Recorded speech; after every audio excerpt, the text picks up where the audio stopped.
किराएदार बेटा। उठ जा नालायक, सुबह के 8 बजने को है। तुझे एग्जाम नहीं देना क्या? थोड़ी देर और सोने दीजिए ना पापा। तू उठता या फिर मैं तेरे ऊपर पानी फेंकूं? रोज गधों की तरह सोता रहता है, पेपर की कोई टेंशन ही नहीं है। और एक हमारा समय था जब हम पेपर में फेल होने के डर से रात भर पढ़ा करते थे, सो ही नहीं पाते थे। तो क्या अब आप उसका बदला मुझसे लेंगे? मैं 15 मिनट बाद उठ जाऊंगा, आप प्लीज जाइए, मुझे डिस्टर्ब मत कीजिए। इतना कहकर रौनक रजाई ढककर फिर से सो जाता है। तू ऐसा नहीं मानेगा, रुक मैं अभी पानी लेकर आता हूं। बस फिर क्या था, इतना कहकर वो भागते हुए बाथरूम में जाते हैं और पानी की एक बड़ी सी बाल्टी लाकर रौनक के ऊपर फेंक देते हैं। पानी पड़ते ही रौनक झट से उठ जाता है। ये आपने क्या किया पापा? अब तो उठेगा नहीं तो यही करना पड़ेगा ना। वैसे थैंक्स डैड, आपके कारण ना अब मुझे नहाने की भी जरूरत नहीं पड़ेगी। चलिए अब आप माँ से बोलकर मेरे कपड़े निकलवा दीजिए, तब तक मैं ब्रश कर लेता हूँ। वैसे कल ना आप एक काम और करना, नहलाने के साथ साथ मुझे ब्रश भी करवा देना।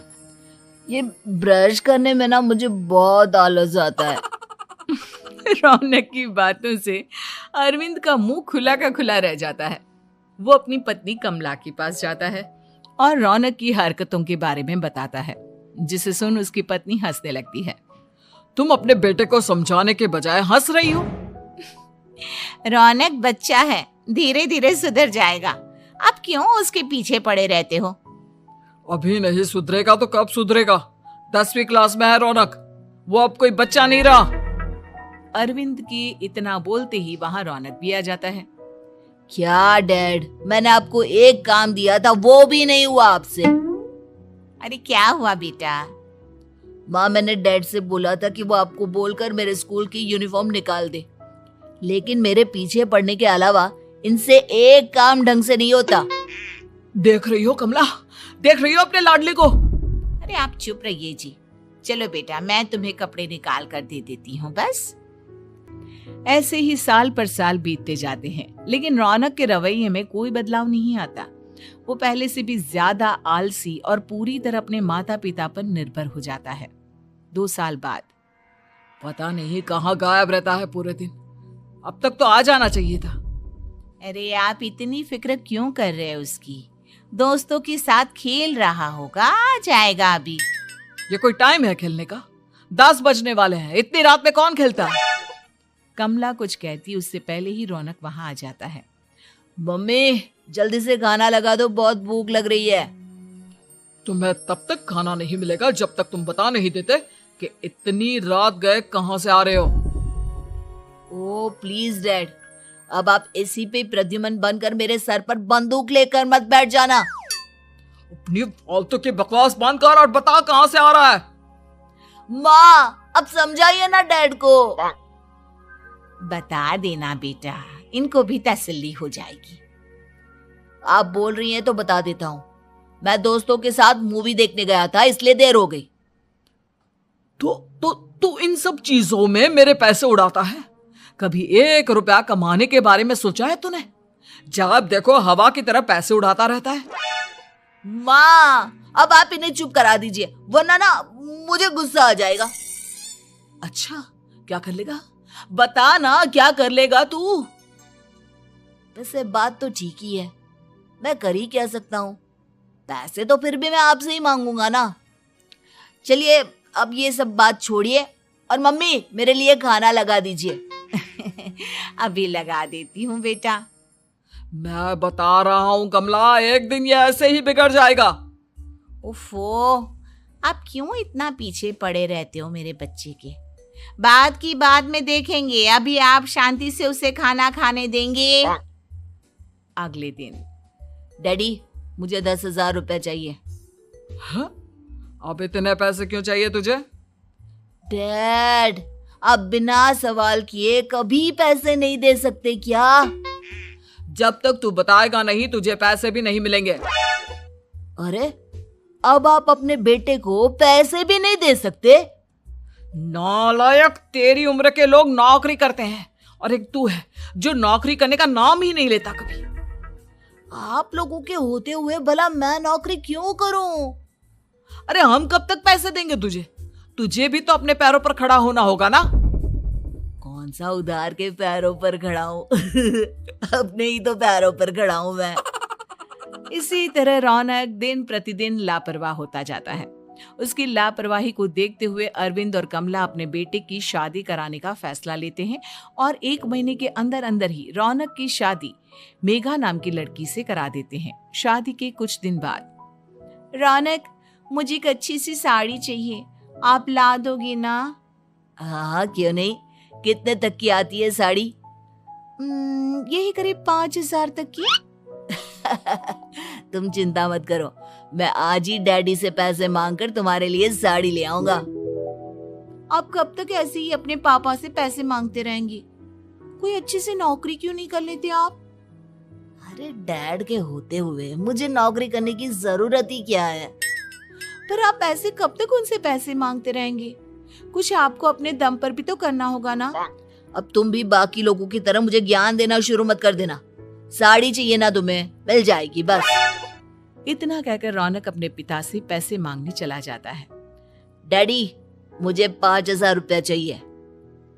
अब 5,000 क्यों चाहिए तुझे? वो मेघा को साड़ी चाहिए थी। अरविंद आगे बिना कुछ कहे चुपचाप उसे पैसे निकाल कर दे देता है। कुछ दिन बाद, तुम्हें नहीं लगता कमला, रौनक हम पर पहले से भी ज्यादा डिपेंड हो गया है? मुझे तो अब उसके भविष्य की चिंता होने लगी है। कल को हमें कुछ हो गया तो वो क्या करेगा? काश तुमने पहले ये सोच लिया होता तो आज हमारा बेटा इतना लापरवाह नहीं होता। तब मुझे कहाँ पता था कि मेरा लाड प्यार उसे इतना बिगाड़ देगा कि वो इस हद तक लापरवाह बन जाएगा। कोई बात नहीं, अभी भी देर नहीं हुई। मुझे पता है उसे कैसे सुधारा जा सकता है। कैसे?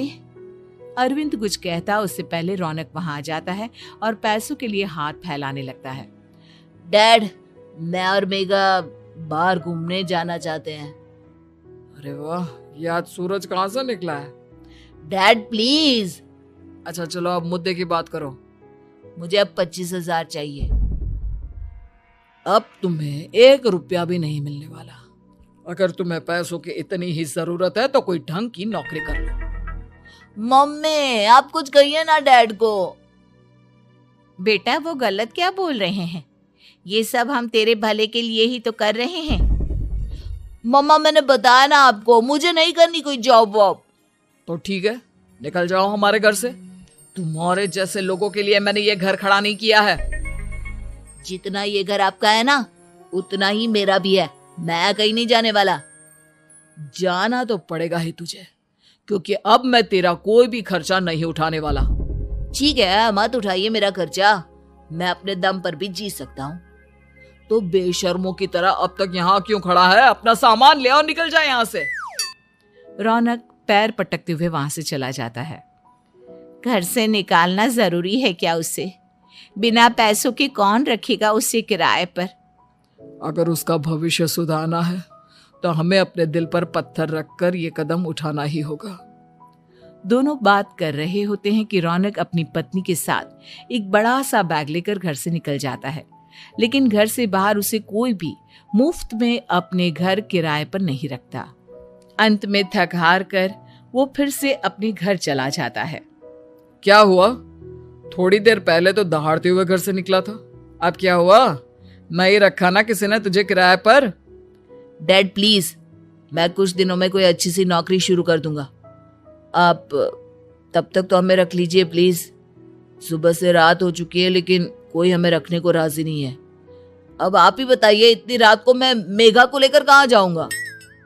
ठीक है, बहू की वजह से मैं तुझे घर पर रख रहा हूँ, लेकिन तू इस घर में एक बेटे की नहीं बल्कि एक किराएदार की हैसियत से रहेगा। 3 महीने हैं तेरे पास। इन 3 महीनों के अंदर अंदर मुझे तेरी पहली तनख्वाह हाथ में चाहिए, समझ गया? पक्का डैड, इन 3 महीनों के अंदर अंदर तो कोई बढ़िया सी नौकरी ढूंढ ही लूंगा मैं। ऐसे ही धीरे धीरे समय बीतने लगता है और अरविंद के दिए 3 महीनों में से 2 महीने बीत चुके होते हैं। पापा जी ने हमें 3 महीने दिए थे, जिसमें से 2 महीने तो बीत चुके हैं। अब ये आखिरी महीना बचा है। अरे तुम चिंता मत करो, आज मेरा ना 2 जगह इंटरव्यू है, दोनों में से कहीं ना कहीं तो जॉब लग ही जाएगी। अच्छा, all the best. Raunak interview के लिए निकल जाता है, जिसके बाद शाम में रौनक घर आता है। कैसा गया इंटरव्यू? आपकी नौकरी लगी या नहीं? अरे पहले सांस तो ले लेने दो अच्छे से। बताइए ना, मुझसे तो जरा भी इंतजार नहीं हो रहा है। वो दरअसल बात यह है कि मेरी नौकरी तो लग चुकी है, लेकिन पैसे बहुत कम है। कितने पैसे हैं? 15,000। इतने में अरविंद और कमला मिठाई का डिब्बा लेकर आ जाते हैं। बधाई हो बेटा। हम जानते थे तेरी जॉब जरूर लगेगी। लेकिन मेरी सैलरी बहुत कम है मम्मा। कम है तो क्या हुआ, धीरे धीरे बढ़ जाएगी।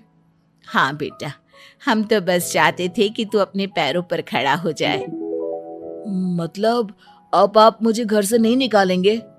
नहीं, ये सब हमने तुझे जिम्मेदार इंसान बनाने के लिए किया था। Thank you mummy papa. अगर आप दोनों ऐसा नहीं करते तो मुझे कभी अपनी जिम्मेदारियों का एहसास तक नहीं होता। आज आपने मुझे सिखा दिया कि इंसान का अपने पैरों पर खड़ा होना भी जरूरी होता है। इतना कहकर रौनक झट से अपने माता पिता के गले लग जाता है और अपनी कमाई की पहली तनख्वाह वो अपने माता पिता के हाथ में सौंपता है। इस तरह रौनक एक गैर जिम्मेदार व्यक्ति से एक जिम्मेदार व्यक्ति बन जाता है।